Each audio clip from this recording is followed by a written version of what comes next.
Torque की basic definition समझने के बाद now our next article is determining torque due to force.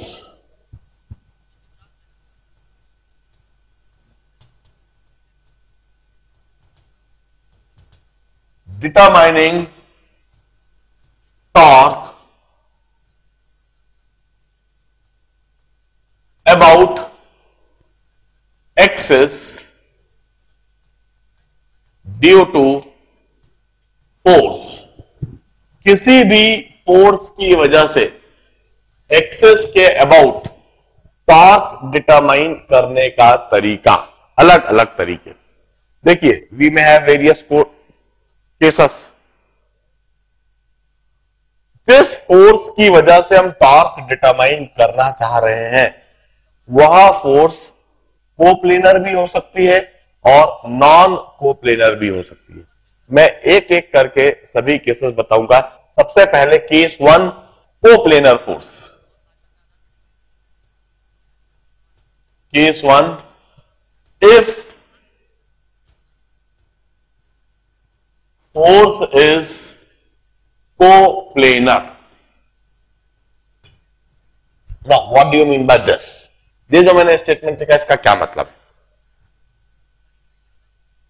In case if we have got a force which is on the same plane as the plane of rotation, in that case the force is termed as coplanar force. Force is along the plane of rotation.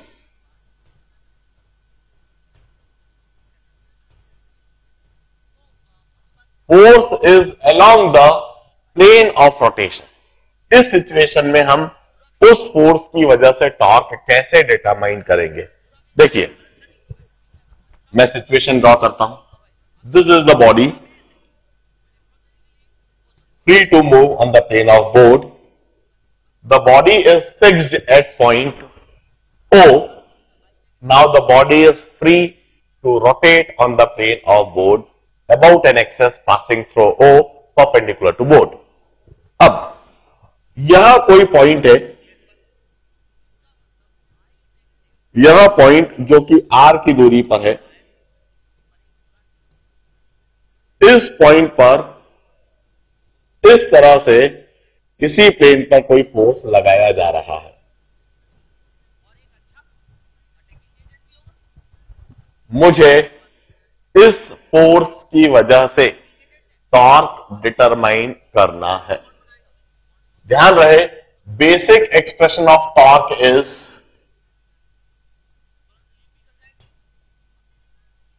R cross F. इस torque के expression को हमने लिखा है mod R mod F sine theta into N cap. इस तरीके से हमने टॉर्क को एक्सप्रेस करा है. यह फोर्स जिस प्लेन में बॉडी रोटेट कर सकती है उसी प्लेन में, बॉडी बोर्ड के प्लेन में रोटेट कर सकती है और हम फोर्स भी इसी प्लेन में ऐसे लगा रहे हैं. अब इसकी वजह से हमें टॉर्क डिटरमाइन करना है. देखिए, पहला मेथड, हम रेडियस वेक्टर की यह डायरेक्शन है और फोर्स वेक्टर की यह डायरेक्शन है.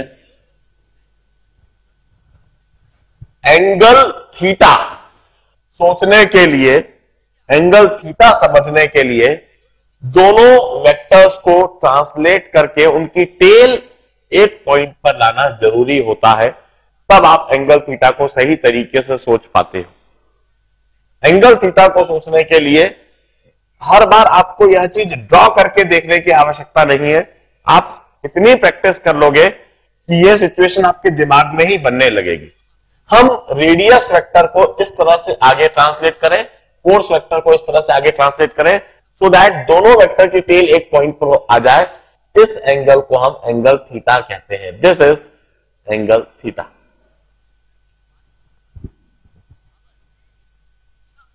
अब हम टॉर्क निकालने का पहला मेथड बताते हैं। हम यह जो एक्सिस ऑफ रोटेशन है, इस एक्सिस ऑफ रोटेशन से फोर्स का परपेंडिकुलर डिस्टेंस देखें, line of action of force का परपेंडिकुलर डिस्टेंस देखें। This line is termed as line of action of force. यह जो लाइन है फोर्स के along, this is termed as line of application of force. इस axis of rotation से force के line of action पर एक परपेंडिकुलर ड्रॉप कर दें। हमने इस तरह से एक परपेंडिकुलर ड्रॉप कर दिया, इसे हम कहेंगे परपेंडिकुलर डिस्टेंस।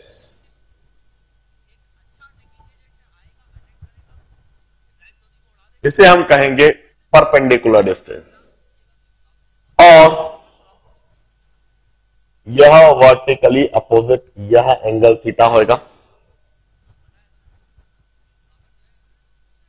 आप बड़ी आसानी से यह बात देख सकते हो, परपेंडिकुलर डिस्टेंस और this length is mod R. Perpendicular distance upon mod R is sine theta.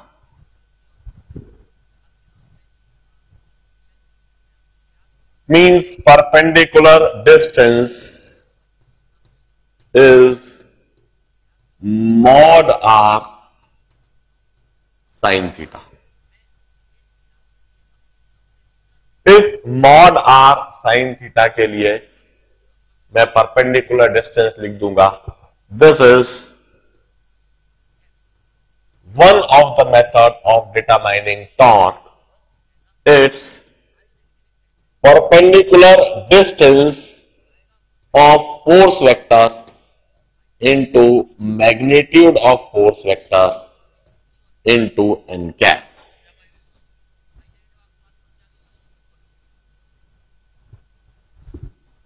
The method would be applied only if force is coplanar. Coplanar forces के लिए this is if force is along the plane of rotation. Force यदि plane of rotation पर है, then one may employ this method to determine the torque.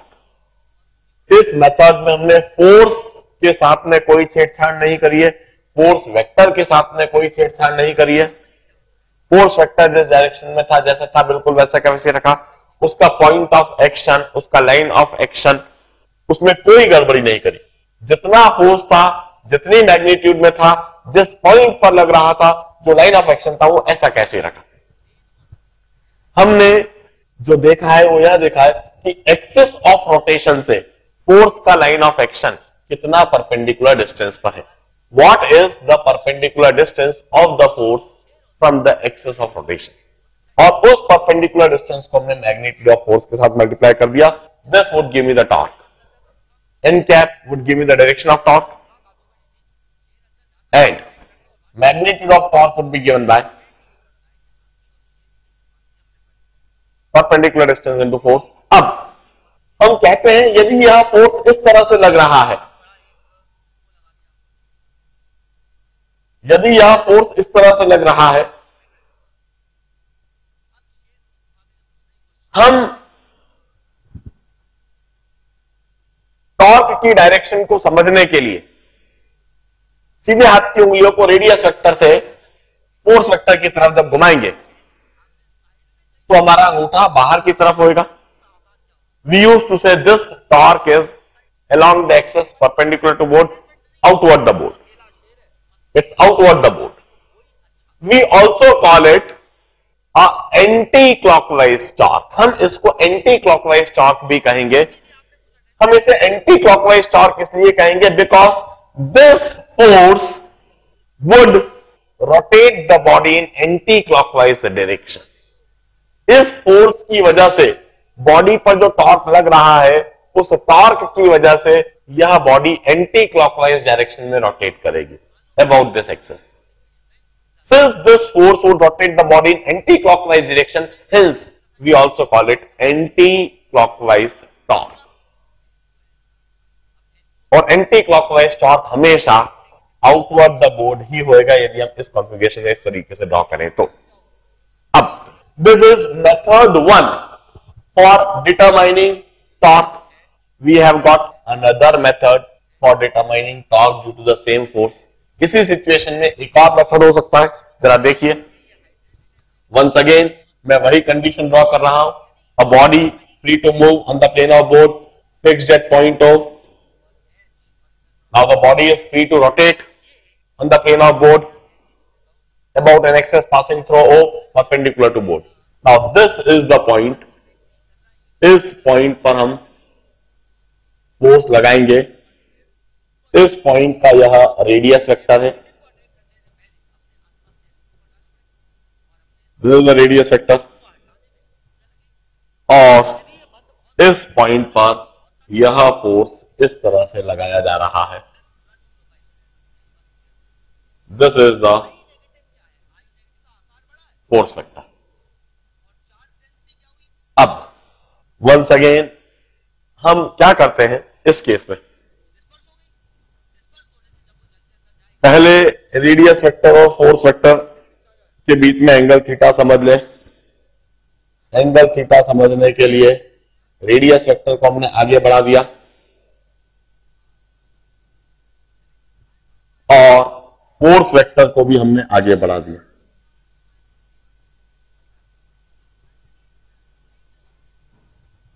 और यह angle theta हो गया।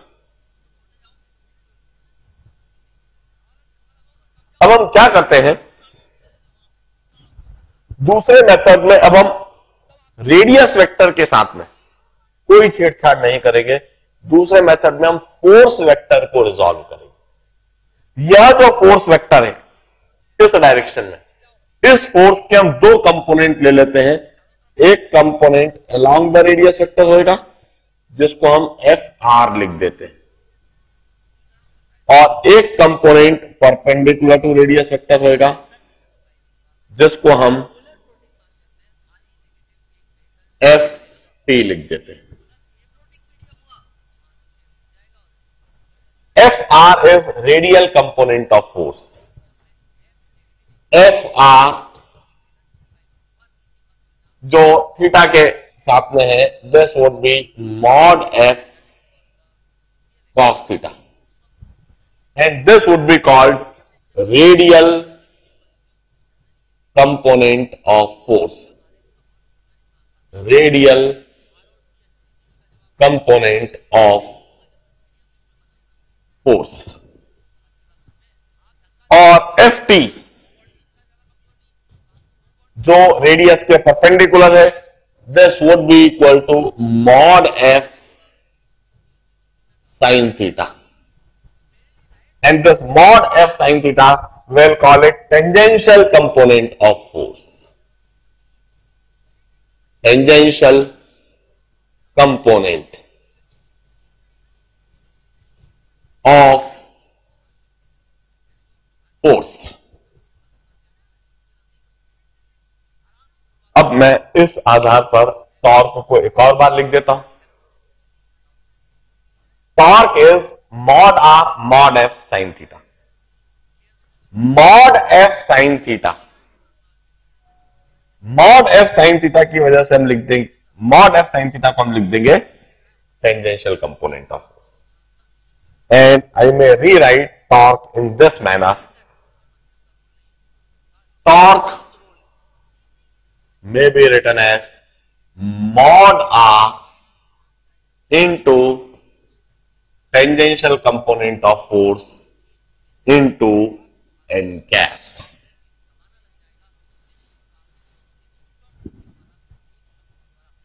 इस केस में हमने फोर्स के पॉइंट ऑफ एप्लीकेशन को बिल्कुल भी छेड़ा नहीं है।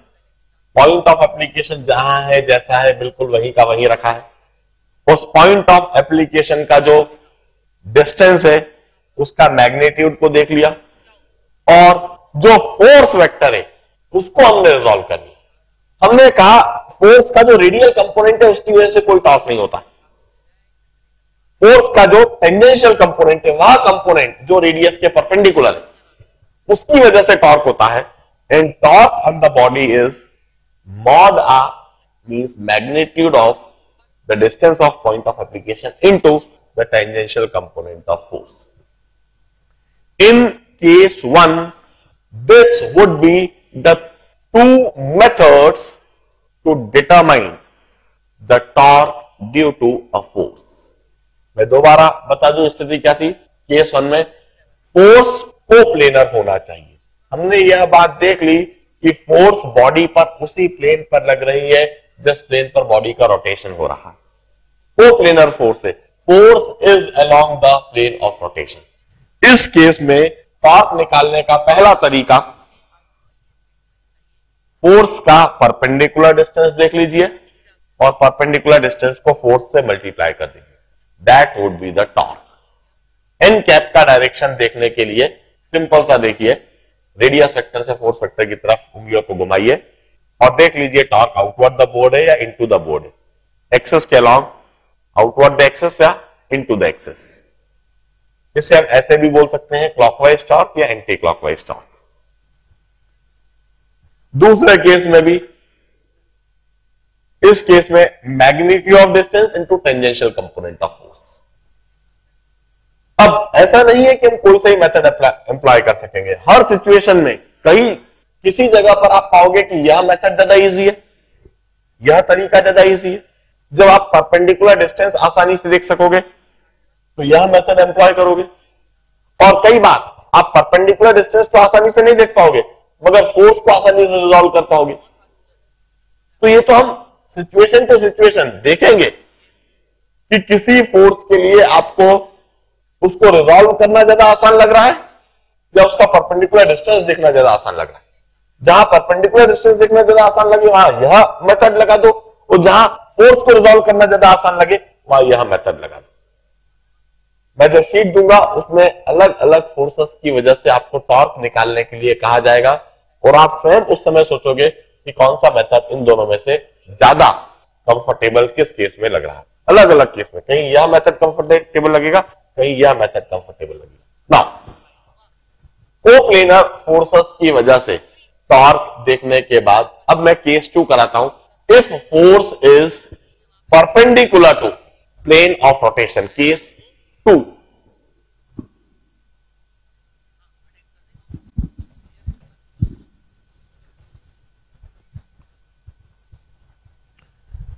If we have non-coplanar force,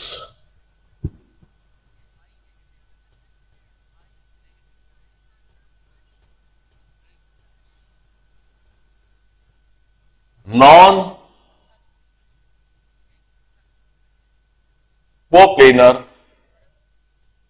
force, non-coplanar force का मतलब है if force is not acting along the plane of rotation। इसमें भी मैं स्पेशल सिचुएशन रख लेता हूं, if force is perpendicular to plane of rotation। if force is perpendicular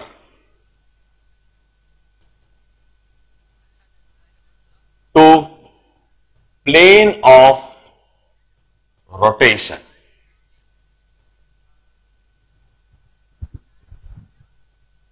मतलब this body is free to move on the plane of board, it's fixed at point O, now the body is free to rotate on the plane of board। यदि इस point पर जिसका कि कुछ finite radius vector है, यदि हम force लगाएं and that force is perpendicular to plane of board, हम कहेंगे इस केस में the torque may be finite but that is not along the axis of rotation. यदि हम फोर्स को बोर्ड के परपेंडिकुलर इस तरह से लगाने लगे, हम कहेंगे इस केस में rotating torque is zero. Torque may be finite, but rotating torque is zero. Rotating torque is that torque which is acting along the axis of rotation. हम कहते हैं torque is R cross F mod R mod F sin 90 into n cap. This is the torque. This torque would be perpendicular to axis of rotation. There is no component of torque. There is no component of torque along the axis of rotation. No component of torque along the axis of rotation. इस वजह से इस case में हम कहेंगे rotating torque. Rotating torque is zero. उस body पर कोई रोटेटिंग टॉर्क नहीं, मतलब कोई ऐसा टॉर्क नहीं लग रहा है जो बॉडी को रोटेट करे. बॉडी को रोटेट सिर्फ वही टॉर्क करता है जो एक्सिस ऑफ रोटेशन के अलाउंग हो. अब केस 2 का दूसरी सिचुएशन, फोर्स नॉन कोप्लेनर है. नॉन कोप्लेनर फोर्स है, but it's neither on the plane of rotation nor perpendicular to plane of rotation. मैं दोबारा इस सिचुएशन को इसी बॉडी से दिखाता हूं. पहले ऐसे लिख लो. इसके पहले जो मैंने फोर्स लगाई थी वहां ऐसी फोर्स थी प्लेन ऑफ रोटेशन पर, जिससे बॉडी बड़ी आसानी से रोटेट करे. अभी जो मैंने सिचुएशन दिखा रखी है वह ऐसी फोर्स है, ऐसी. यह रेडियस वेक्टर से परपेंडिकुलर तो है, मगर प्लेन ऑफ रोटेशन पर होने के बजाय perpendicular to plane of rotation है. इसकी वजह से जो टॉर्क जनरेट हो रहा है वह इस डायरेक्शन में जनरेट हो रहा है. एक्सिस ऑफ रोटेशन इस डायरेक्शन में, टॉर्क इस डायरेक्शन में. एक्सिस ऑफ रोटेशन और टॉर्क परपेंडिकुलर है, इसलिए यह फोर्स बॉडी को रोटेट नहीं कर पा रही है. अब मैं जो अगली सिचुएशन बता रहा हूं, that is more interesting situation. If force is neither perpendicular to plane of rotation nor on the plane